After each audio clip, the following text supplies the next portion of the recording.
In a time when darkness consumed the land and false gods ruled the hearts of a nation, one man stood alone against an empire of evil. His name was Elijah, a mysterious prophet who appeared from nowhere, with no family lineage, no credentials, only the burning fire of God's word on his lips. He spoke and the heavens closed for 3 years. He prayed and fire fell from the sky. He confronted kings, raised the dead, and challenged an entire kingdom to choose between life and death. But this fearless warrior of faith, who seemed invincible, would also know the depths of despair, hiding in caves and begging God to let him die. His story is one of supernatural provision, impossible miracles, and divine encounters that defy explanation. And in the end, Elijah would not taste death like other mortals. His departure from this world would be unlike anything witnessed before or since. This is the epic journey of the prophet who rode a chariot of fire into heaven, leaving behind a legacy that still echoes through eternity. Prepare to witness a story of faith, power, and destiny. The kingdom of Israel had fallen into the darkest period of its history. King Ahab sat on the throne, and under his rule, the nation was heading towards spiritual destruction. The Bible doesn't hide the truth about this king. In 1 Kings 16:30, we read these strong words: Ahab, son of Omri, did more evil in the eyes of the Lord than any of those before him. This wasn't just about making bad political decisions or being an unkind ruler. Ahab had taken evil to a new level that no previous king had reached. The real problem began with a marriage decision that would change everything. Ahab married a foreign princess named Jezebel, the daughter of Ethbaal, who was the king of the Sidonians. She wasn't from Israel, and more importantly, she didn't worship the God of Israel. The scripture tells us in 1 Kings 16:31 that Ahab not only considered it trivial to commit the sins of Jeroboam son of Nebat, but he also married Jezebel, daughter of Ethbaal, king of the Sidonians, and began to serve Baal and worship him. The marriage wasn't simply a political alliance between two nations. It brought foreign gods and foreign worship right into the heart of God's chosen people. Jezebel was a strong and determined woman who had deep beliefs in her god Baal. She wasn't content to worship her god privately. She wanted everyone in Israel to bow down to Baal, and King Ahab, instead of standing firm for the God of his fathers, gave in to her completely. The Bible continues in verses 32 and 33, explaining exactly what Ahab did. He set up an altar for Baal in the temple of Baal that he built in Samaria. Ahab also made an Asherah pole and did more to arouse the anger of the Lord, the God of Israel, than did all the kings of Israel before him. Think about what this meant. The capital city of Israel, Samaria, now had a temple dedicated to a false god. Not just a small shrine in someone's backyard, but an official temple with an altar where people came to worship. The king himself was leading his people away from the truth. The Asherah pole mentioned here was connected to worship of a female goddess, adding yet another layer of idolatry to Israel's sin. But the situation grew even worse. Jezebel wasn't satisfied with just building temples and altars. She wanted to completely erase the worship of the true God from the land. She began a systematic campaign of terror against the prophets of the Lord. These were men who spoke God's word to the people, and she hunted them down and killed them. One by one, the voices that called Israel back to God were being silenced. The altars where people had once offered sacrifices to the Lord were being torn down and destroyed. The people who had grown up hearing stories about how God delivered their ancestors from Egypt, how he parted the Red Sea, how he gave them the promised land, these people were now bowing down to carved images and praying to gods made of wood and stone. The spiritual darkness covering Israel was thick and heavy. False prophets who spoke whatever Ahab and Jezebel wanted to hear were rewarded and honored.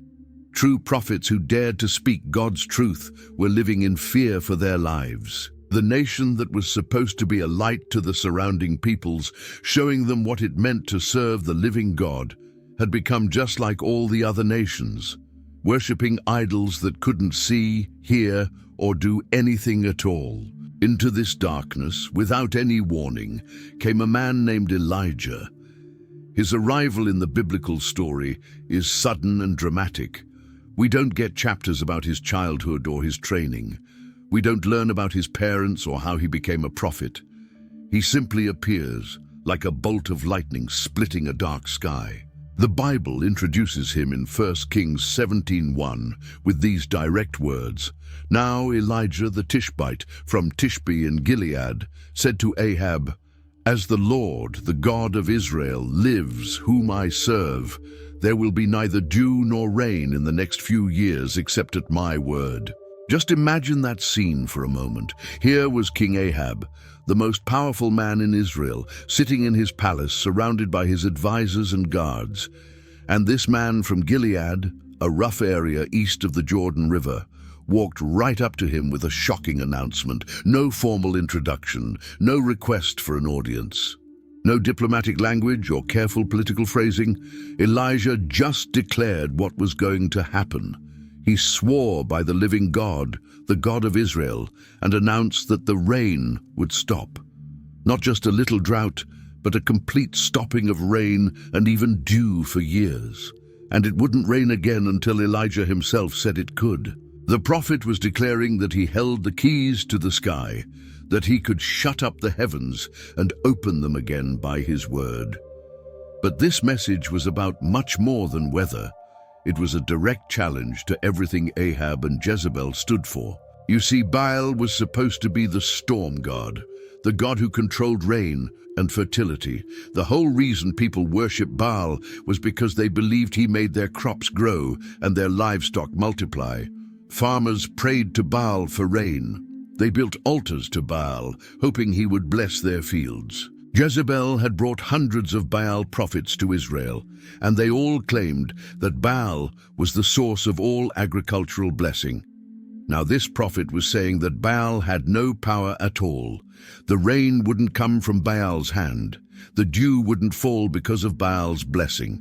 Instead, the God of Israel, the Lord whom Elijah served, was shutting up the sky, and it would stay shut until the Lord's prophet spoke the word to open it again. Notice how Elijah identified himself in that verse. He said, "The Lord, the God of Israel, lives, whom I serve." He was making it clear that he wasn't acting on his own authority. He wasn't trying to impress anyone with his own power. He was a servant, a messenger, delivering the word of the Master.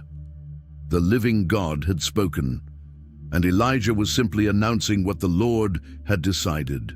The challenge was set. The test was beginning. In the coming months and years, everyone would see whether Baal could bring rain or whether the Lord God was the only one with real power over the heavens and the earth.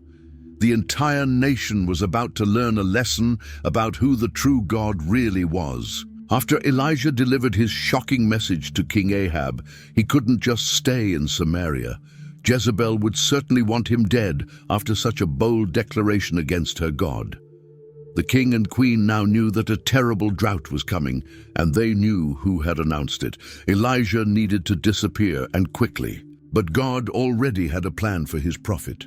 In 1 Kings 17:2-3, we read these words, "Then the word of the Lord came to Elijah, 'Leave here, turn eastward, and hide in the Kerith ravine, east of the Jordan.'" God didn't tell Elijah to just run and hide anywhere he could find. The Lord gave specific directions. Go east, find the Kerith ravine, hide there. This location was significant. East of the Jordan meant leaving the kingdom of Israel completely. Elijah would be crossing over into the wilderness area, away from cities and towns, away from Ahab's soldiers who might be sent to find him, away from Jezebel's assassins. The Kerith ravine, or valley, would provide shelter and concealment. It was a place where a man could disappear from the world. But there was a practical problem. If Elijah was hiding in a remote ravine during a drought that he himself had announced, how would he survive? Where would he get food? Who would bring him water? God addressed these concerns in verse 4 with instructions that must have seemed very strange. You will drink from the brook, and I have directed the ravens to supply you with food there. Ravens bringing food. These weren't gentle, friendly birds. Ravens were scavengers, birds that ate dead things, birds that were actually listed as unclean in the laws God had given to Israel. They weren't known for being helpful or caring. They weren't the kind of birds you'd train to do tricks or to bring you things, but God said he had commanded them to feed his prophet. Elijah didn't question these unusual instructions. Verse 5 tells us simply, so he did what the Lord had told him. He went to the Kerith ravine east of the Jordan and stayed there.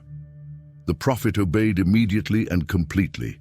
He left whatever safety or comfort he might have had and went to this isolated place to wait and see if God would really do what he promised.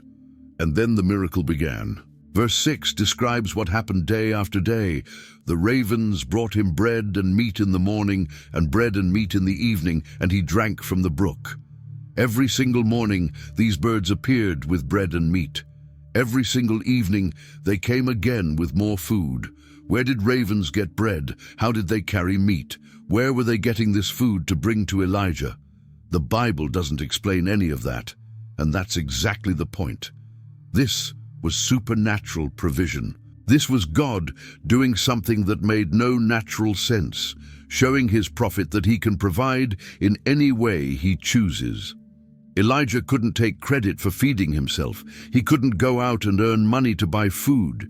He couldn't hunt or gather during a drought. He had to depend entirely on God, and God chose to use unlikely messengers, ravens, to bring what he needed. Think about what this meant for Elijah. Every morning when he woke up, he had to trust that the birds would come.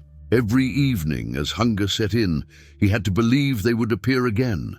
He couldn't stockpile food. He couldn't make plans. He simply had to wait and receive what God sent. And God proved faithful, day after day after day. The ravens came. The food appeared. The brook provided water to drink. The prophet had everything he needed in that hidden ravine. Time passed, and the drought that Elijah had announced was taking its toll on the entire region. Water sources everywhere were drying up. Even the brook Cherith, where Elijah had been drinking, couldn't last forever without rain. Verse 7 of chapter 17 states the simple fact. Sometime later, the brook dried up because there had been no rain in the land. Elijah's water source was gone. The place where God had told him to hide was no longer sustainable. What would happen now? Would Elijah die of thirst in that ravine? Would he have to come out of hiding and risk being captured? But God had another plan, and he spoke to his prophet again. Verses 8 and 9 record the new instructions. Then the word of the Lord came to him, "Go at once to Zarephath in the region of Sidon, and stay there. I have directed a widow there to supply you with food." This command must have seemed very strange to Elijah. First of all, Sidon was Jezebel's homeland. That's where she had come from when she married Ahab. That was Baal territory, the center of Baal worship. God was sending his prophet right into the heart of enemy territory. Second, he was sending him to a widow. In that culture, widows were among the poorest and most vulnerable people in society. They had no husband to provide for them, no inheritance rights, no security. How could a widow supply food for anyone, especially during a severe famine? But once again, Elijah obeyed without arguing. Verse 10 begins, "So he went to Zarephath." The prophet traveled to this foreign town and arrived at the gate. When he reached the entrance, he saw exactly what God had told him about. There was a woman gathering sticks. Somehow, Elijah knew this was the widow God had mentioned. The prophet called out to her with a simple request in the rest of verse 10. "Would you bring me a little water in a jar so I may have a drink?" This was a reasonable request. Giving water to a thirsty traveler was basic hospitality in that culture. The woman started to go get the water, but then Elijah asked for something more. Verse 11 continues, As she was going to get it, he called, "And bring me, please, a piece of bread." Now he was asking for food, not just water. In normal times, this might not be a big request, but these weren't normal times. The drought had caused a famine, and food was becoming scarce everywhere. The widow stopped and turned back to Elijah. What she said next revealed just how desperate the situation really was. Verse 12 records her heartbreaking words. "As surely as the Lord your God lives," she replied, "I don't have any bread, only a handful of flour in a jar and a little olive oil in a jug. I'm gathering a few sticks to take home and make a meal for myself and my son, that we may eat it and die." Read those words carefully. This woman had accepted that she was about to die. She had one handful of flour left, one small amount of oil, just enough to make one tiny meal. She was gathering sticks to build a fire to cook this last bit of food. She and her son would eat it together, and then there would be nothing left. No more food, no more hope. They would simply wait for death to come from starvation. Imagine being in her position. You have a child depending on you. You've watched your food supplies get smaller and smaller, and now you're down to this. One last handful of flour, one last bit of oil. What Elijah said next must have sounded completely unreasonable to this dying woman. She had just told him that she was preparing her last meal before starving to death with her son, and he was about to ask her to give that meal away. But listen to the confidence in the prophet's words, recorded in verses 13 and 14. Elijah said to her, "Don't be afraid. Go home and do as you have said. But first make a small loaf of bread for me from what you have and bring it to me, and then make something for yourself and your son. For this is what the Lord, the God of Israel, says, the jar of flour will not be used up, and the jug of oil will not run dry until the day the Lord sends rain on the land." Put yourself in the widow's position for a moment. A stranger has just asked you to use your last bit of food to feed him first, before you feed your own starving child. And he's making a promise that sounds impossible, that somehow your flour and oil won't run out. How would you respond? Would you trust him? Would you think he was crazy? Would you be angry that he would ask such a thing? Elijah started his request with, "Don't be afraid." He knew what he was asking was difficult. He knew it seemed impossible, but he was asking her to trust not in him, but in the God he served. The promise wasn't coming from Elijah's own power or wisdom. He specifically said, "This is what the Lord, the God of Israel, says." The prophet was acting as a messenger, delivering a promise from the true God. And notice exactly what that promise was. The flour wouldn't suddenly multiply into a huge storehouse of grain. The oil wouldn't fill up barrels and barrels. Instead, the jar of flour would not be used up, and the jug of oil would not run dry. There would always be enough. Day by day, meal by meal, there would be sufficient supply. The miracle would continue until the drought ended and rain fell on the land again. Something in Elijah's words must have reached the widow's heart. Maybe it was the authority in his voice. Maybe it was the specific detail of his promise. Maybe she sensed that this God of Israel was different from the gods she knew. Or maybe she simply thought, "I'm going to die anyway, so what do I have to lose?" Whatever went through her mind, verse 15 tells us her decision. She went away and did as Elijah had told her. She walked home. She took that precious handful of flour, the last food she had in the world. She poured out that small amount of oil. She made bread, and she gave it to Elijah first, just as he had asked. Then she made food for herself and her son, and when the meal was done, she went back to check her supplies, probably expecting to find empty containers. But they weren't empty. The rest of verse 15 and verse 16 describe what happened. So there was food every day for Elijah and for the woman and her family, for the jar of flour was not used up, and the jug of oil did not run dry, in keeping with the word of the Lord spoken by Elijah. Every single day, this miracle repeated itself.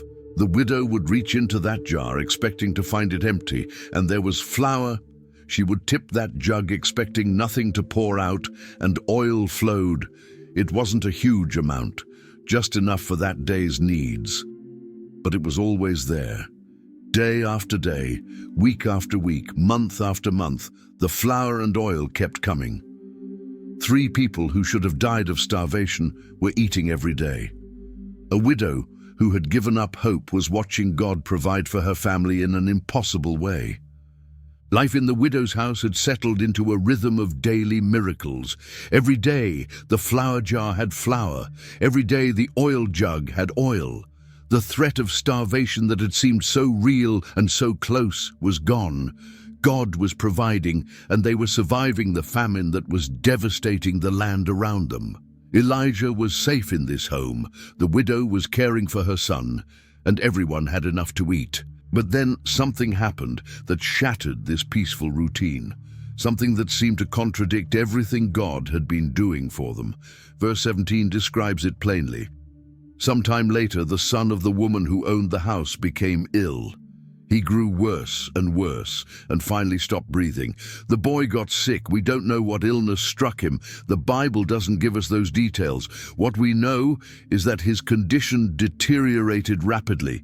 Day by day, he grew worse. His mother must have tried everything she knew to help him, but nothing worked. And then the worst possible thing happened.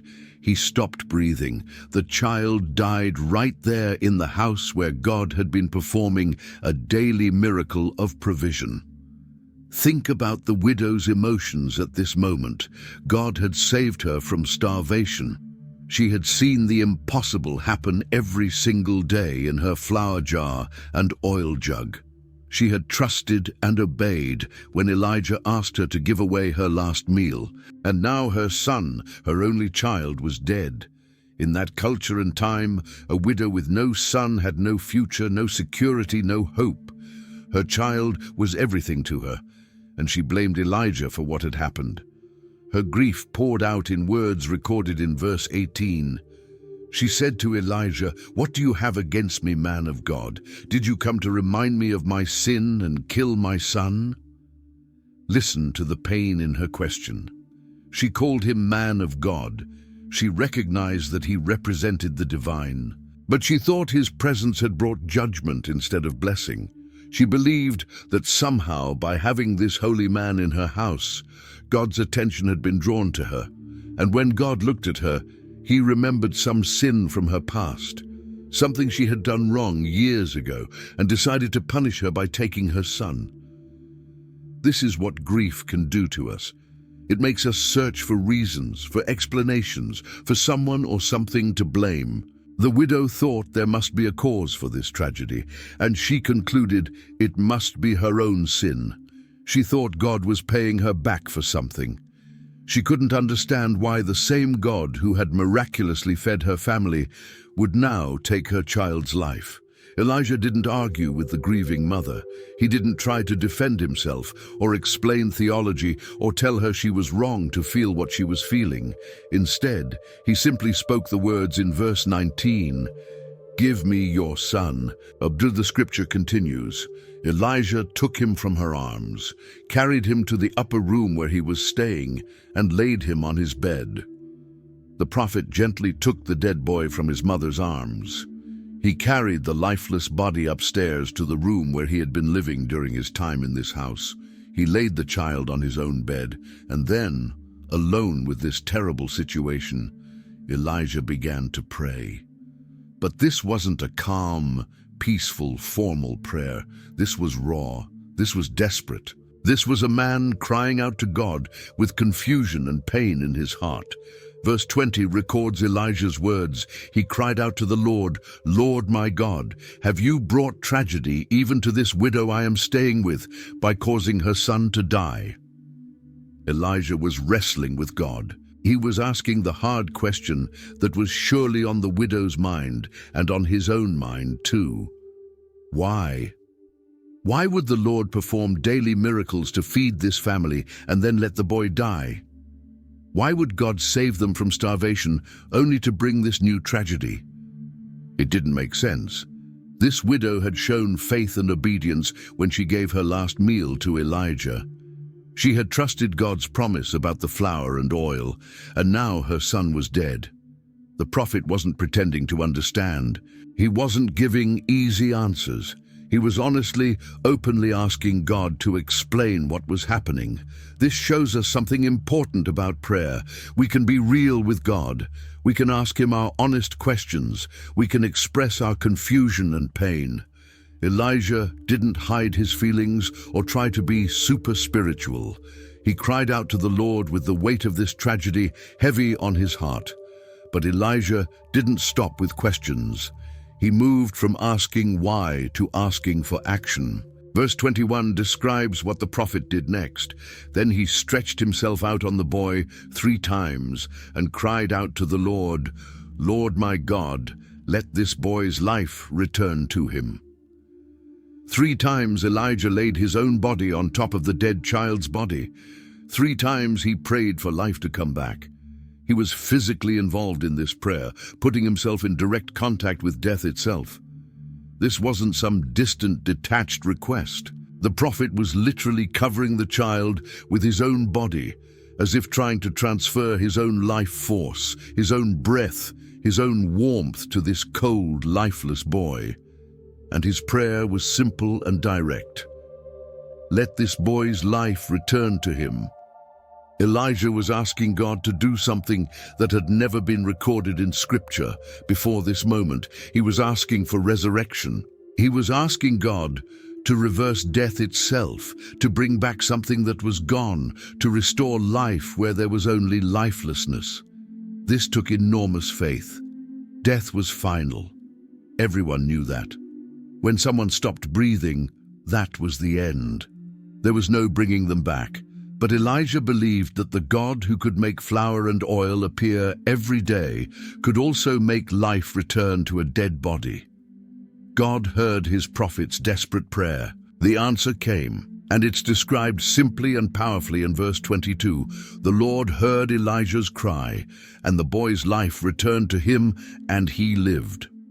Just like that, in response to Elijah's cry, something impossible happened. The child who had stopped breathing began to breathe again. The boy who had been dead was suddenly miraculously alive. We can only imagine what Elijah felt at that moment. He had stretched himself over the boy 3 times, praying with everything in him. And now life was flowing back into this small body. The child's chest began to rise and fall. Warmth returned. The boy opened his eyes. He was alive. Elijah didn't waste a single moment. Verse 23 tells us what happened next. Elijah picked up the child and carried him down from the room into the house. He gave him to his mother and said, "Look, your son is alive." Can you picture that scene?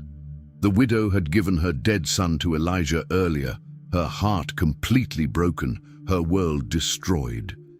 And now Elijah was coming down those stairs carrying her boy, but this time the child was alive and moving. He placed the living, breathing boy into his mother's arms. The child she thought she had lost forever was back. Her son, who had stopped breathing, was now warm and alive in her embrace. The simple words, "Look, your son is alive," must have been the most beautiful words that Mother had ever heard. Just hours before, she'd been preparing to bury him, to say goodbye forever. Now she was holding him, feeling his heartbeat, seeing him look at her with living eyes. The tragedy had been completely reversed.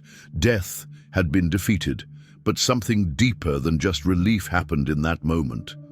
The widow's response shows that this miracle had changed her understanding of who God was and who Elijah was. Verse 24 records her declaration. Then the woman said to Elijah, "Now I know that you are a man of God, and that the word of the Lord from your mouth is the truth." Notice her words carefully. She said, "Now I know," not "I think" or "I believe" or "I hope." She said she knew with certainty. Before this, she had seen the daily miracle of the flour and oil. She had experienced God's provision. But this resurrection of her son moved her from witnessing miracles to having absolute, unshakable knowledge. She declared that Elijah was truly a man of God, not just someone with unusual powers, not just a lucky prophet who made good predictions. He was genuinely representing the true God, speaking for the Lord, acting as his messenger. Everything about Elijah's identity and calling was confirmed in her mind, and she said that the word of the Lord from Elijah's mouth was truth. This meant she believed everything Elijah had told her. When he had promised that the flour and oil wouldn't run out, that had been true. When he had prayed for her son to live again, God had answered. She could trust that whatever this prophet said came from God and would prove reliable. This woman from Sidon, this foreign widow who hadn't grown up knowing the God of Abraham, Isaac, and Jacob, had come to know him through these experiences. She had seen his provision in the daily supply of food. She had witnessed his power over death itself in her son's resurrection. The drought had been going on for a long time now. 3 years had passed since Elijah first announced that the rain would stop. The land was suffering terribly, animals were dying, crops had failed completely, and people were desperate for water. But God's word through Elijah was proving true. Not a drop of rain had fallen. Then in the 3rd year of the drought, God spoke to Elijah again. In 1 Kings 18:1 we read, "After a long time in the 3rd year, the word of the Lord came to Elijah, 'Go and present yourself to Ahab, and I will send rain on the land.'" This was a major shift. For 3 years, Elijah had been in hiding, first at the brook and then with the widow. Now God was telling him it was time to come out of hiding and face the king again. The message was clear and direct. Elijah needed to present himself to Ahab. He needed to show up and make himself visible to the very man who had been searching for him all this time. And God made a promise. He would send rain on the land. The drought was about to end, but first, something important needed to happen. Verse 2 tells us what Elijah did. So Elijah went to present himself to Ahab. Once again, the prophet obeyed immediately. He didn't ask for guarantees of safety. He didn't negotiate terms. He simply went. The same verse also tells us how severe the famine had become. Now the famine was severe in Samaria. The capital city itself was suffering greatly. This wasn't just a problem for farmers in the countryside. Everyone was affected by the lack of rain. Meanwhile, King Ahab had been desperately searching for water. Verse 5 describes what he was doing. Ahab had said to Obadiah, "Go through the land to all the springs and valleys. Maybe we can find some grass to keep the horses and mules alive, so we will not have to kill any of our animals." The situation was so bad that even the king's own animals were at risk of dying. Ahab and his palace administrator were personally going out to search for any remaining water sources or patches of grass. Verse 6 continues, "So they divided the land they were to cover, Ahab going in one direction and Obadiah in another. They split up to cover more ground, each man taking a different route through the country, hoping to find something that could help save the animals. The king himself was out walking the land, looking for grass. That's how desperate things had become after 3 years without rain. As Obadiah was traveling on his search for water and grass, something unexpected happened. Verse 7 tells us, "As Obadiah was walking along, Elijah met him. Obadiah recognized him, bowed down to the ground and said, 'Is it really you, my lord Elijah?' Right there on the road, Obadiah came face to face with the prophet everyone had been looking for. But who was Obadiah? The Bible tells us something very important about this man in verse 3. Ahab had summoned Obadiah, his palace administrator. Obadiah was a devout believer in the Lord. Here was a man who worked directly for King Ahab, yet he secretly worshipped the true God. He held a high position in a government that was actively promoting Baal worship and killing God's prophets, but his heart belonged to the Lord, and Obadiah had been doing more than just privately believing. Verse 4 reveals his secret ministry. While Jezebel was killing off the Lord's prophets, Obadiah had taken 100 prophets and hidden them in 2 caves, 50 in each, and had supplied them with food and water. This is remarkable. While Jezebel was hunting down prophets to murder them, Obadiah was using his position and resources to save them. He had found 100 prophets and hidden them in caves, 50 in one cave, 50 in another. And he wasn't just hiding them. He was bringing them food and water regularly, keeping them alive during this terrible famine. This would have required great courage and careful planning. If Jezebel had discovered what he was doing, she would have killed him too. But Obadiah believed in God enough to risk everything to save his prophets. Now this same man was standing before Elijah on the road. After recognizing him and bowing down, Obadiah listened as Elijah gave him instructions in verse 8. "Yes," he replied. "Go tell your master, Elijah is here." The prophet was sending Obadiah back to tell Ahab where to find him. This was the moment God had promised. Elijah was presenting himself to the king, but Obadiah was afraid. He knew the danger involved. In verses 9 through 14, he explained his fear to Elijah. He said in verse 9, "What have I done wrong?" asked Obadiah, "that you are handing your servant over to Ahab to be put to death?" He was worried that something would go wrong and he would be executed. Obadiah went on to explain in verses 10 and 11, "As surely as the Lord your God lives, there is not a nation or kingdom where my master has not sent someone to look for you. And whenever a nation or kingdom claimed you were not there, he made them swear they could not find you. But now you tell me to go to my master and say, 'Elijah is here.'" King Ahab had been searching everywhere for Elijah. He had sent people to every surrounding nation asking if they had seen the prophet. When they said no, he made them swear an oath. The search had been exhaustive and international. Obadiah's fear was specific, and he spelled it out in verse 12. "I don't know where the Spirit of the Lord may carry you when I leave you. If I go and tell Ahab and he doesn't find you, he will kill me." He was worried that as soon as he left to tell the king, God would miraculously transport Elijah somewhere else, and then Ahab would think Obadiah was lying and execute him. Then Obadiah reminded Elijah of his faithful service in verse 13. "Haven't you heard, my lord, what I did while Jezebel was killing the prophets of the Lord? I hid 100 of the Lord's prophets in 2 caves, 50 in each, and supplied them with food and water." He was saying, "I've been faithful to God. I've risked my life to save his prophets. Please don't put me in a position where I'll be killed." Elijah understood Obadiah's fear and gave him a solemn promise in verse 15. Elijah said, "As the Lord Almighty lives, whom I serve, I will surely present myself to Ahab today." The prophet swore by the living God that he would not disappear. He would be there when Ahab came. Obadiah could safely deliver the message without fear of being caught in a lie. Reassured by this oath, verse 16 tells us, "So Obadiah went to meet Ahab and told him, and Ahab went to meet Elijah." The message was delivered. The king was on his way. After 3 years of searching, Ahab was about to come face to face with the prophet who had shut up the heavens. When Ahab saw Elijah, his first words were an accusation. Verse 17 records their encounter. When he saw Elijah, he said to him, "Is that you, you troubler of Israel?"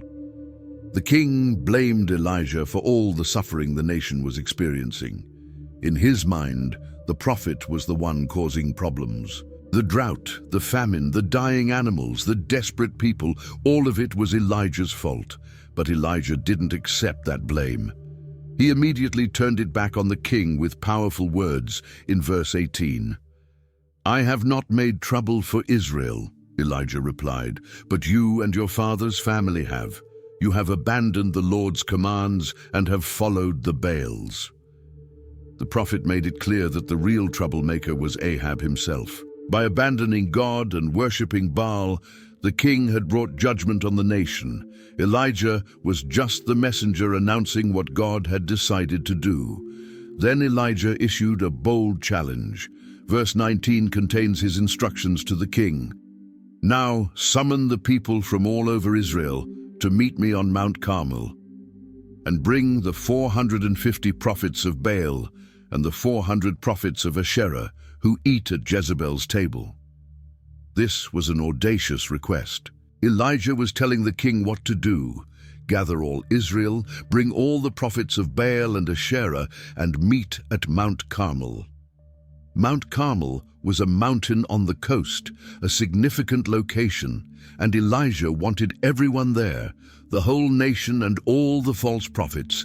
He specifically mentioned that these prophets ate at Jezebel's table, meaning they were supported by the queen herself.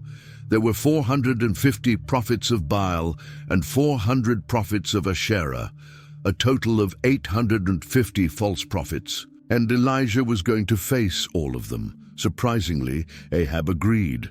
Verse 20 tells us, "So Ahab sent word throughout all Israel and assembled the prophets on Mount Carmel." The king did exactly what Elijah asked. He sent messengers to every part of the country, calling the people to gather. He assembled all the prophets of Baal. Everyone came together at Mount Carmel for what was about to become the most dramatic confrontation in Israel's history. The people gathered on Mount Carmel. The prophets of Baal were there. King Ahab was watching, and Elijah stood before them all with a message that cut straight to the heart of Israel's problem. Verse 21 describes this powerful moment. Elijah went before the people and said, "How long will you waver between two opinions? If the Lord is God, follow him, but if Baal is God, follow him." But the people said nothing. This was the central issue. The people of Israel were trying to worship both God and Baal at the same time. They hadn't completely abandoned the Lord, but they hadn't fully committed to him either. They were wavering, limping between two different opinions, trying to have it both ways. Elijah was forcing them to make a choice. Either the Lord is God or Baal is God. Pick one and follow that one completely. The people's response was silence. They said nothing. They didn't defend Baal. They didn't declare loyalty to the Lord. They just stood there quietly, unable or unwilling to make a decision. This silence revealed the confusion and spiritual paralysis that gripped the nation. Then Elijah made an observation that highlighted how outnumbered he was. Verse 22 records his words. Then Elijah said to them, "I am the only one of the Lord's prophets left, but Baal has 450 prophets." Of course, Elijah knew about the 100 prophets Obadiah had hidden, but as far as anyone could see publicly, Elijah stood alone. One prophet of the true God against 450 prophets of Baal. The odds could not have been more one-sided. But Elijah proposed a simple test that would settle the question once and for all. Verses 23 and 24 lay out his challenge. "Get 2 bulls for us. Let Baal's prophets choose one for themselves, and let them cut it into pieces and put it on the wood, but not set fire to it. I will prepare the other bull and put it on the wood, but not set fire to it. Then you call on the name of your God, and I will call on the name of the Lord. The God who answers by fire, he is God." This was brilliant in its simplicity. Each side would prepare a sacrifice, a bull cut into pieces and laid on wood, but neither side would light the fire. Instead, they would pray to their God, and whichever God sent fire from heaven to burn the sacrifice would be proven to be the true God. It was a clear, objective test that everyone could witness. The people's response came at the end of verse 24. Then all the people said, "What you say is good." They agreed to the test. This was fair. This made sense. Let the gods prove themselves through action. Whoever could send fire from heaven was obviously the real God. Elijah gave the prophets of Baal the first chance. Verse 25 records his words. Elijah said to the prophets of Baal, "Choose one of the bulls and prepare it first, since there are so many of you. Call on the name of your God, but do not light the fire." He even gave them the advantage of going first and reminded them that they greatly outnumbered him. So the prophets of Baal got to work. Verse 26 describes what happened. So they took the bull given them and prepared it.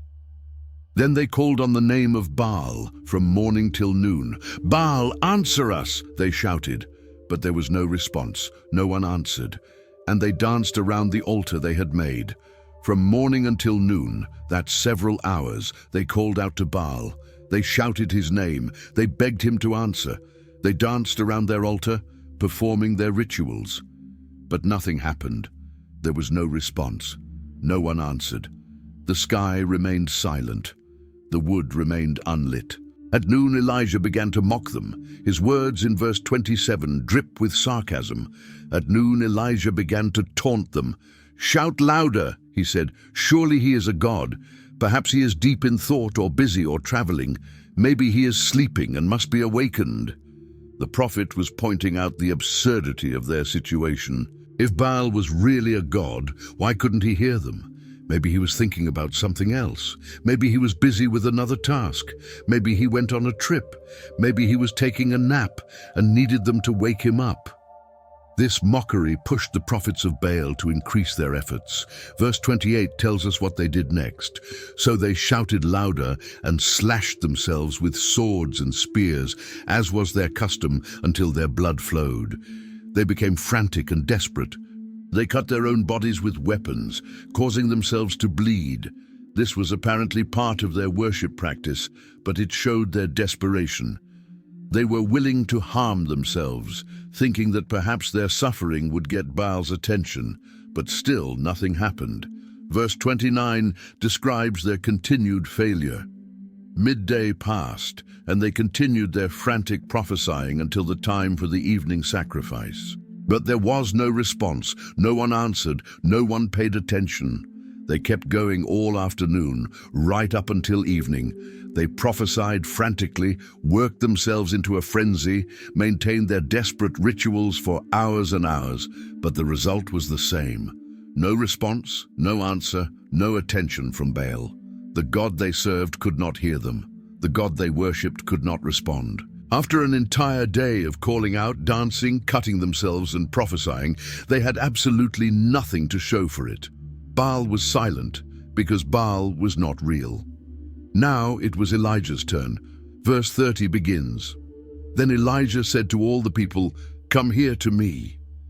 They came to him, and he repaired the altar of the Lord which had been torn down. There had once been an altar to the true God on Mount Carmel, but it had been destroyed, probably during Jezebel's campaign against the worship of the Lord. Elijah was going to rebuild it. The way he built this altar was significant. Verse 31 tells us, Elijah took 12 stones, one for each of the tribes descended from Jacob, to whom the word of the Lord had come, saying, "Your name shall be Israel." He used 12 stones to represent the 12 tribes of Israel. Even though the nation was currently divided into two kingdoms, Elijah's altar symbolized the unity of all God's people. He was reminding them of their identity and their covenant with God. Verse 32 continues, "With the stones he built an altar in the name of the Lord, and he dug a trench around it large enough to hold 2 seahs of seed." He constructed the altar and then dug a trench all the way around it. This trench would become important in a moment. A seah was a unit of measurement, and 2 seahs of seed would be quite a bit. The trench was substantial. Then Elijah arranged the wood and prepared the sacrifice, as described in verse 33. He arranged the wood, cut the bull into pieces, and laid it on the wood. Everything was ready, just as he had said it would be. The bull was prepared and placed on the wood, ready to be burned. But now Elijah did something that seemed to make the task impossible. The second part of verse 33 records his unusual command. Then he said to them, "Fill 4 large jars with water and pour it on the offering and on the wood." Water? In the middle of a 3-year drought? When water was the most precious resource in the land, Elijah ordered them to pour water all over the sacrifice and the wood. This would make it much harder to light on fire. But he didn't stop with just 1 round of water. Verse 34 continues, "Do it again," he said, and they did it again. "Do it a 3rd time," he ordered, and they did it the 3rd time. 3 times they poured 4 large jars of water over the offering. That's 12 jars total. The wood was soaking wet. The meat was drenched. Everything was saturated with water. And there was so much water that verse 35 tells us the water ran down around the altar and even filled the trench. The water didn't just wet the sacrifice. It ran down the sides of the altar and completely filled the trench that Elijah had dug around it. The entire area was flooded with water. Why would Elijah do this? He was making it absolutely impossible for anyone to claim trickery. There could be no hidden fire, no natural way for this to burn. When God sent fire, everyone would know it was genuinely from heaven, because there was no natural explanation for how soaking wet wood and meat could suddenly burst into flames. Everything was ready. The altar was built. The sacrifice was prepared. The wood was soaked with water. The trench was full. The prophets of Baal had failed completely after a full day of trying. Now Elijah stepped forward to pray. His prayer was nothing like the frantic shouting and cutting of Baal's prophets. Verse 36 describes the moment. At the time of sacrifice, the prophet Elijah stepped forward and prayed, "Lord, the God of Abraham, Isaac, and Israel, let it be known today that you are God in Israel, and that I am your servant, and have done all these things at your command." Notice how calm and confident this prayer was. Elijah addressed God using the names of the patriarchs, reminding everyone of God's covenant with their fathers. He asked God to demonstrate clearly that he alone was God in Israel and that Elijah was acting under divine orders. Then in verse 37, Elijah continued, "Answer me, Lord, answer me, so these people will know that you, Lord, are God, and that you are turning their hearts back again." The prophet's concern wasn't about winning an argument or proving himself right. He wanted the people to know the truth about God. He wanted their hearts to turn back to the Lord. This was about their salvation and restoration, not about Elijah's reputation. The prayer was simple, direct, and relatively short. Elijah didn't have to work himself into a frenzy. He didn't have to beg or plead for hours. He just spoke to God with confidence and faith, and God's response was immediate and overwhelming. Verse 38 describes what happened next. Then the fire of the Lord fell and burned up the sacrifice, the wood, the stones, and the soil, and also licked up the water in the trench. Fire came down from heaven. Not just a small flame that slowly grew. Not just enough fire to burn the sacrifice. The fire of God fell with such power and intensity that it consumed everything. It burned up the sacrifice, the bull that had been cut into pieces. It burned up the wood, the logs that had been soaking wet moments before. But it didn't stop there. It burned up the stones of the altar itself. It burned up the soil around the altar. And it even evaporated all the water that had filled the trench. In one moment, in one powerful display of divine fire, everything was consumed. The people's response was immediate and definitive. Verse 39 tells us, "When all the people saw this, they fell prostrate and cried, 'The Lord, He is God! The Lord, He is God!'" They didn't stand around discussing what they had seen. They didn't debate whether it was real. They fell on their faces before God and declared the truth. The Lord is God, not Baal, not Asherah. The Lord alone is God. They said it twice, emphasizing their certainty and conviction. The test was over. God had proven himself. But there was still something that needed to be done. The false prophets who had been leading Israel astray needed to face justice. Verse 40 records Elijah's command. Then Elijah commanded them, "Seize the prophets of Baal. Don't let anyone get away." They seized them, and Elijah had them brought down to the Kishon Valley and slaughtered there. This was severe, but it was in accordance with God's law. False prophets who led people away from God were to be executed. The 450 prophets of Baal were taken to the Kishon Valley, which was at the base of Mount Carmel, and they were put to death. The judgment that had been announced was carried out. After this was done, Elijah turned his attention to the rain that God had promised. He spoke to Ahab in verse 41, and Elijah said to Ahab, "Go, eat and drink, for there is the sound of a heavy rain." The prophet could already hear what was coming. Even though the sky was still clear, Elijah knew that rain was on its way. He told the king to go and eat and drink, to celebrate, because the drought was about to end. Verse 42 tells us what happened next. So Ahab went off to eat and drink, but Elijah climbed to the top of Carmel, bent down to the ground and put his face between his knees. While the king went to have a meal, the prophet went to pray.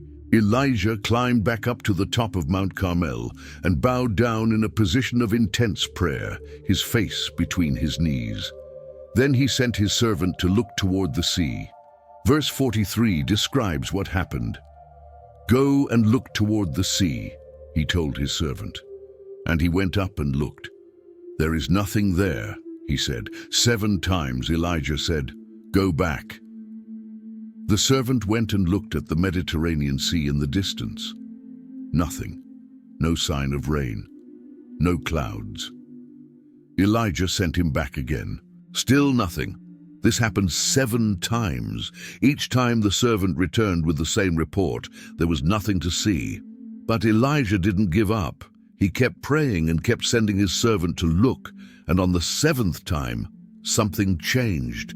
The end of verse 43 and verse 44 tell us, the 7th time the servant reported, "A cloud as small as a man's hand is rising from the sea." So Elijah said, "Go and tell Ahab, hitch up your chariot and go down before the rain stops you." Finally, there was something. A tiny cloud, no bigger than a man's hand, appeared on the horizon over the sea. To most people, this would seem insignificant. But Elijah knew what it meant. That small cloud was the beginning of the storm God had promised. He immediately sent word to Ahab to get in his chariot and start traveling, because a major rainstorm was about to hit. And that's exactly what happened. Verse 45 describes the sudden change. Meanwhile, the sky grew black with clouds. The wind rose, a heavy rain started falling, and Ahab rode off to Jezreel. Within moments, the sky filled with dark clouds. Wind began to blow. And then the rain came. Heavy rain, the first rain in 3 years. The drought was over. God had kept his promise. The rain was falling on the land again. But the story has one more surprising detail. Verse 46 tells us, "The power of the Lord came on Elijah, and, tucking his cloak into his belt, he ran ahead of Ahab all the way to Jezreel." God gave Elijah supernatural strength and speed. The prophet ran, and ran faster than the king's chariot. He arrived in Jezreel before Ahab did, even though the king was riding in a chariot pulled by horses. The same God who had sent fire from heaven and rain from the sky now empowered his prophet to run with extraordinary speed. When Ahab returned to Jezreel, he told his wife everything that had happened on Mount Carmel. He described the contest, the fire from heaven, and what happened to her prophets. Verse 1 of chapter 19 tells us, "Now Ahab told Jezebel everything Elijah had done, and how he had killed all the prophets with the sword. The king gave his queen a full report about the day's events, including the execution of the 450 prophets of Baal. Jezebel's response was immediate and fierce. She wasn't impressed by the miracle. She wasn't convinced by the fire from heaven. She was furious about her prophets. Verse 2 records her reaction. So Jezebel sent a messenger to Elijah to say, "May the gods deal with me, be it ever so severely, if by this time tomorrow I do not make your life like that of one of them." She sent a direct threat to Elijah. She swore by her gods that within 24 hours she would kill him, just like he had killed her prophets. This is interesting. Jezebel didn't send soldiers to arrest him immediately. She sent a messenger with a warning. Maybe she thought threatening him would be enough to make him flee. Maybe she wanted him to run so she could hunt him down. Whatever her reason, Elijah received a clear message. The queen wanted him dead, and she had set a deadline. Something unexpected happened when Elijah heard this threat. This was the same man who had just stood alone against 450 prophets. This was the prophet who had called down fire from heaven. This was the servant of God who had just witnessed the most incredible miracle. But when he heard Jezebel's threat, verse 3 tells us what he did. Elijah was afraid and ran for his life. When he came to Beersheba in Judah, he left his servant there. Fear gripped the prophet. After everything he had experienced, after seeing God's power displayed so dramatically, Elijah was suddenly terrified of one woman's threat. He ran. He fled south as fast as he could go, all the way to Beersheba, which was at the southern border of Judah. This was as far from Jezebel as he could get, while still being in Israelite territory. And when he reached Beersheba, he left his servant there and continued alone into the wilderness. Elijah kept going beyond Beersheba, deeper into the desert. Verse 4 describes where he went and what he did. While he himself went a day's journey into the wilderness. He came to a broom bush, sat down under it, and prayed that he might die. "I have had enough, Lord," he said. "Take my life. I am no better than my ancestors." The prophet traveled a full day into the wilderness until he found a broom tree, a desert shrub that provided a small amount of shade. He sat down under it, exhausted and broken, and then he prayed for death. These weren't the confident words of the man who had prayed on Mount Carmel. This was despair speaking. "I have had enough, Lord," he said. He was done. He couldn't take it anymore. He asked God to take his life, to let him die right there in the desert. He felt like a failure, saying, "I am no better than my ancestors," as if all his efforts had accomplished nothing. Think about the contrast. Just hours earlier, the entire nation had declared that the Lord is God. Fire had fallen from heaven. Rain had ended the drought. The prophets of Baal were gone. It seemed like a complete victory. But now Elijah was alone in the desert, depressed, exhausted, and wanting to die. Sometimes our lowest moments come right after our greatest victories. After praying this desperate prayer, Elijah did what exhausted people do. Verse 5 begins, "Then he lay down under the bush and fell asleep." He simply collapsed into sleep right there under that desert shrub. His body and his emotions were completely drained. Sleep was all he had left. While Elijah slept under the broom tree, something wonderful happened. The rest of verse 5 tells us, all at once an angel touched him and said, "Get up and eat." An angel appeared and gently woke the sleeping prophet, telling him to get up and eat. This wasn't a rebuke or a sermon. It was a simple, caring instruction. Eat some food. When Elijah opened his eyes and looked around, verse 6 describes what he saw. He looked around, and there by his head was some bread baked over hot coals and a jar of water. He ate and drank, and then lay down again. Right next to where he was lying, he found fresh bread that had been baked over coals and a jar of water. Someone had prepared a meal for him. The angel had brought him exactly what his body needed. So Elijah ate the bread, drank the water, and then lay back down to sleep some more. But the angel wasn't finished. Elijah needed more than just one meal to recover from his exhaustion. Verse 7 continues, "The angel of the Lord came back a second time and touched him and said, 'Get up and eat, for the journey is too much for you.'" The angel returned and woke him again with the same instruction, "Get up and eat." But this time there was an explanation. "The journey is too much for you." There was a long journey ahead, and Elijah needed to be strengthened for it. So Elijah ate and drank again. And this time, something remarkable happened. Verse 8 tells us, "So he got up and ate and drank. Strengthened by that food, he traveled 40 days and 40 nights until he reached Horeb, the mountain of God." That meal gave him supernatural strength. He walked for 40 days and 40 nights, over a month of traveling, all the way to Horeb. This was the same mountain where Moses had received the 10 Commandments. It was also called Mount Sinai, hundreds of miles south of where Elijah had been. The food the angel provided wasn't ordinary food. It sustained Elijah for an incredible journey across the desert. For 40 days he walked, following the same path that the Israelites had taken centuries earlier when they left Egypt. He was going back to the mountain where God had first established his covenant with Israel. When he finally arrived at Horeb, verse 9 tells us, there he went into a cave and spent the night. Exhausted from the long journey, Elijah found a cave and settled in for the night.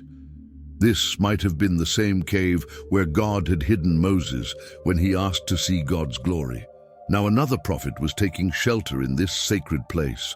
While Elijah was in the cave, God spoke to him. The end of verse 9 records the Lord's question.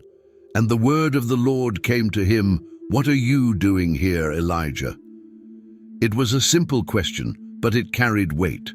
Why had Elijah come to this mountain? What brought him to this place? Elijah poured out his heart in response. Verses 10 says, he replied, "I have been very zealous for the Lord God Almighty. The Israelites have rejected your covenant, torn down your altars, and put your prophets to death with the sword. I am the only one left, and now they are trying to kill me too." The prophet explained his situation. He had been completely devoted to God.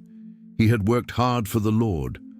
But the people had rejected God's covenant, destroyed his altars, and killed his prophets. Elijah felt alone.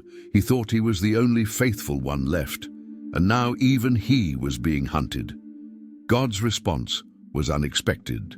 Instead of answering Elijah's complaint directly, he gave him a command in verse 11. The Lord said, "Go out and stand on the mountain in the presence of the Lord, for the Lord is about to pass by." God was going to reveal himself to Elijah. He told the prophet to leave the cave and stand on the mountain to witness what was about to happen. Then came a series of dramatic events. The rest of verse 11 describes the first one. Then a great and powerful wind tore the mountains apart and shattered the rocks before the Lord, but the Lord was not in the wind. An incredibly strong wind struck the mountain. It was so powerful that it tore at the rocks and broke them apart. But God told Elijah that he wasn't in that wind. This wasn't how God was choosing to speak. Next came an earthquake. Verse 12 begins, "After the wind there was an earthquake, but the Lord was not in the earthquake. The ground shook beneath Elijah's feet. The mountain trembled." But again, God said he wasn't in the earthquake. This also wasn't his chosen method of communication.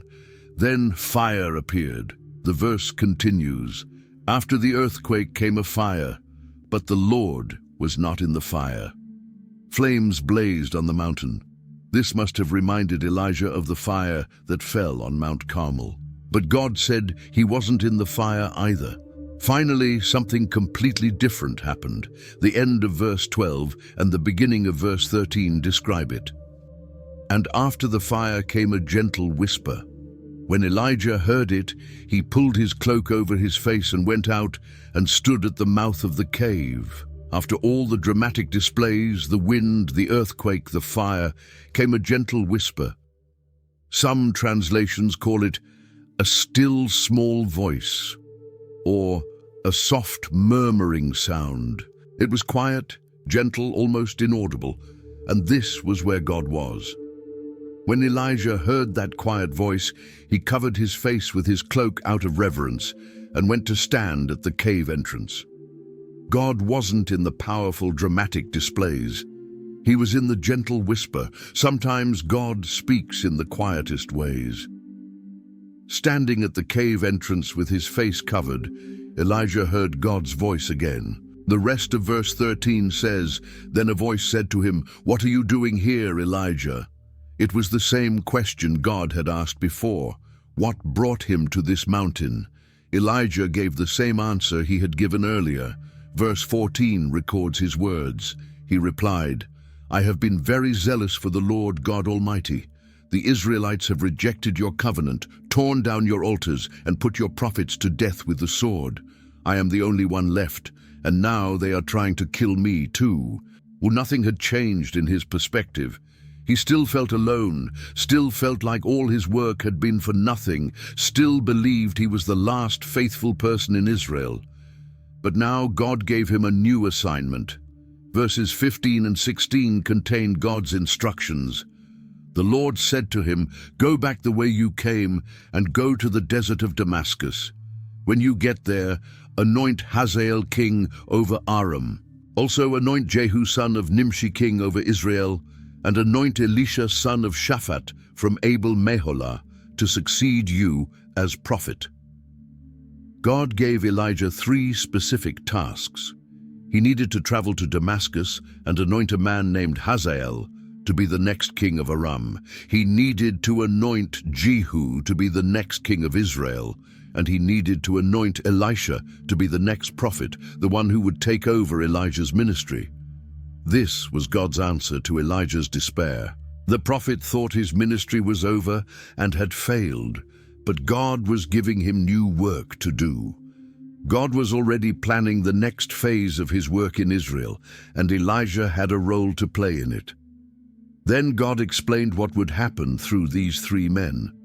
Verse 17 says, "Jehu will put to death any who escape the sword of Hazael, and Elisha will put to death any who escape the sword of Jehu." These 3 people God was commissioning would bring judgment on the evil in Israel. Those who escaped one would face another. God's justice would be accomplished through them. But then God revealed something that completely contradicted Elijah's belief that he was alone. Verse 18 contains this stunning statement, "Yet I reserve 7,000 in Israel, all whose knees have not bowed down to Baal, and whose mouths have not kissed him." 7,000 faithful people. Elijah thought he was the only one, but God had preserved 7,000 people in Israel who had never worshipped Baal. They hadn't bowed to the false god. They hadn't kissed his idol. They had remained faithful to the Lord. Elijah wasn't alone at all. He never had been. While he was feeling isolated and defeated, thinking he was the last believer, God had thousands of faithful servants scattered throughout the nation. The prophet's perspective had been completely wrong, so Elijah left Mount Horeb and headed back north to carry out God's instructions. The first task he completed was finding Elisha. Verse 19 of chapter 19 describes their first meeting. "So Elijah went from there and found Elisha son of Shaphat. He was plowing with 12 yoke of oxen, and he himself was driving the 12th pair. Elijah went up to him and threw his cloak around him. Elisha was a farmer, and clearly from a wealthy family. He was plowing with 12 pairs of oxen, which meant this was a large farming operation. Elisha himself was working with the last pair, the 12th team. He was out in the field doing hard physical work when Elijah found him. The prophet walked up to this young man and threw his cloak, his mantle, around his shoulders. This was a symbolic act that meant Elisha was being called to follow Elijah and eventually take his place as prophet. Elisha immediately understood what was happening. Verse 20 tells us his response. Elisha then left his oxen and ran after Elijah. "Let me kiss my father and mother goodbye," he said, "and then I will come with you." "Go back," Elijah replied. "What have I done to you?" Elisha left his work right away and ran after Elijah.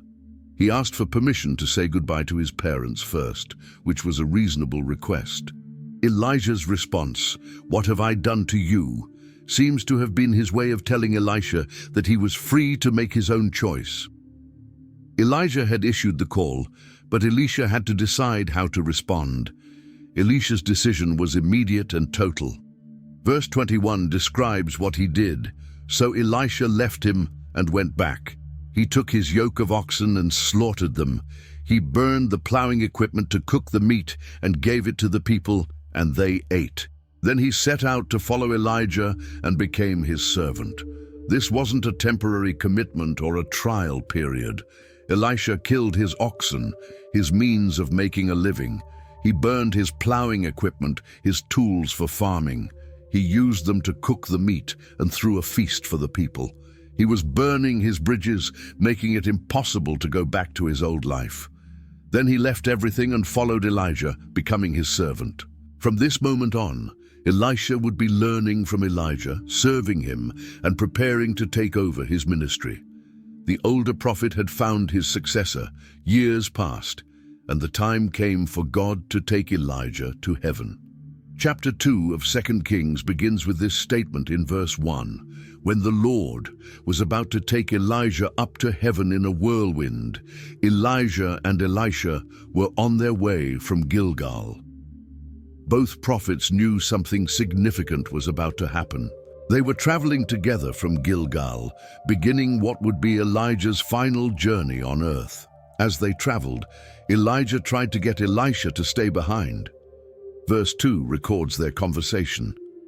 Elijah said to Elisha, "Stay here. The Lord has sent me to Bethel."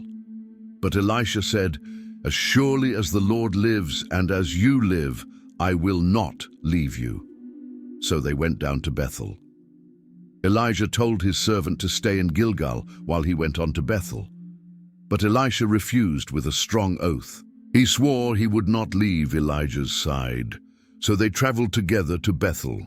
At Bethel, there was a group of prophets who knew what was about to happen. Verse 3 says, "The company of the prophets at Bethel came out to Elisha and asked, 'Do you know that the Lord is going to take your master from you today?' 'Yes, I know,' Elisha replied, 'so be quiet.'" These prophets asked Elisha if he knew that the Lord was taking Elijah away that very day. Elisha confirmed that he knew and told them to be quiet about it. He didn't want to discuss it. The same pattern repeated. Verse 4 continues. Then Elijah said to him, "Stay here, Elisha. The Lord has sent me to Jericho." And he replied, "As surely as the Lord lives and as you live, I will not leave you." So they went to Jericho. Again, Elijah tried to leave Elisha behind, and again Elisha refused to stay. They traveled on to Jericho together. In Jericho, another group of prophets approached Elisha with the same question. Verse 5 says, "The company of the prophets at Jericho went up to Elisha and asked him, 'Do you know that the Lord is going to take your master from you today?' 'Yes, I know,' he replied, 'so be quiet.'" The prophets at Jericho also knew what was coming, and they asked Elisha about it. His answer was the same. Yes, he knew. Now please be quiet. One more time, Elijah tried to go on alone.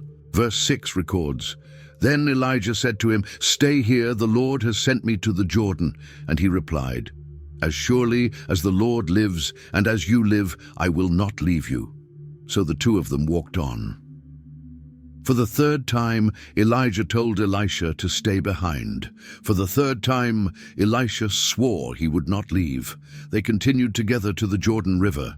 50 prophets followed them and stood watching from a distance. Verse 7 tells us, 50 men from the company of the prophets went and stood at a distance, facing the place where Elijah and Elisha had stopped at the Jordan. These men wanted to witness what would happen. They kept their distance, but watched carefully. When Elijah and Elisha reached the Jordan, something amazing happened. Verse 8 describes it. Elijah took his cloak, rolled it up, and struck the water with it. The water divided to the right and to the left, and the two of them crossed over on dry ground. Elijah took his cloak, rolled it up, and hit the water of the Jordan River with it. The water separated, creating a dry path through the river, just like when Joshua led Israel across the Jordan centuries earlier. The two prophets walked across on dry ground. On the other side of the Jordan, Elijah turned to his faithful servant. He knew this was his last chance to do something for Elisha before leaving. Verse 9 records their conversation. When they had crossed, Elijah said to Elisha, "Tell me, what can I do for you before I am taken from you?" "Let me inherit a double portion of your spirit," Elisha replied. Elijah asked what he could do for Elisha. The younger prophet's request was significant. He asked for a double portion of Elijah's spirit. This was the inheritance of the firstborn son, the main heir. Elisha was asking to be Elijah's true successor, to carry on his work with even greater power. Elijah's response showed that this wasn't something he could simply give. Verse 10 contains his answer. "You have asked a difficult thing," Elijah said. "Yet if you see me when I am taken from you, it will be yours. Otherwise, it will not." The request was difficult, not something Elijah could grant on his own. But he gave Elisha a condition. If Elisha actually saw Elijah being taken away, then he would receive what he asked for. If he didn't see it, he wouldn't receive it. So they continued walking and talking together. Verse 11 describes what happened next. As they were walking along and talking together, suddenly a chariot of fire and horses of fire appeared and separated the two of them, and Elijah went up to heaven in a whirlwind. Without warning, a chariot made of fire appeared, pulled by horses made of fire. This incredible sight came between the two prophets, separating them. And then Elijah was caught up to heaven in a whirlwind. Elisha saw it all happen. Verse 12 records his reaction. Elisha saw this and cried out, my father, the chariots and horsemen of Israel." And Elisha saw him no more. Then he took hold of his garment and tore it in two. Elisha cried out, calling Elijah his father and declaring him to be like the chariots and army of Israel, the nation's true strength and defense. He watched until he could no longer see Elijah. Then he tore his own clothes in grief, a traditional sign of mourning. But something had fallen to the ground during Elijah's ascension. Verse 13 tells us, Elisha then picked up Elijah's cloak that had fallen from him and went back and stood on the bank of the Jordan. Elijah's cloak, the same mantle he had thrown over Elisha years earlier when he first called him, had fallen from heaven. Elisha picked it up and returned to the Jordan River with it. Now came the test. Did Elisha receive what he had asked for? Would he have the power that Elijah had? Verse 14 gives us the answer. He took the cloak that had fallen from Elijah and struck the water with it. "Where now is the Lord, the God of Elijah?" he asked. When he struck the water, it divided to the right and to the left, and he crossed over. Elisha took the cloak and hit the water, calling out to the Lord, the God of Elijah. The water divided just as it had for Elijah. The power had been transferred. Elisha crossed back over the Jordan on dry ground. The 50 prophets who had been watching saw what happened. Verses 15 says, "The company of the prophets from Jericho who were watching said, 'The spirit of Elijah is resting on Elisha.' Then they went to meet him and bowed to the ground before him. They recognized that God's spirit, which had empowered Elijah, was now on Elisha. They came and bowed before him, acknowledging him as the new prophet of the Lord. If this story has inspired you, moved you, or deepened your understanding of God's power and faithfulness, please take a moment to subscribe to our channel. By subscribing, you'll join a community dedicated to exploring the rich stories and timeless truths of Scripture. And don't forget to share this video with your friends, family, and anyone who would benefit from hearing about the prophet who rode into heaven on a chariot of fire.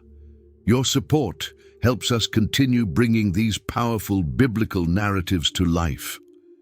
Thank you for watching, and may the God of Elijah be with you on your own journey of faith.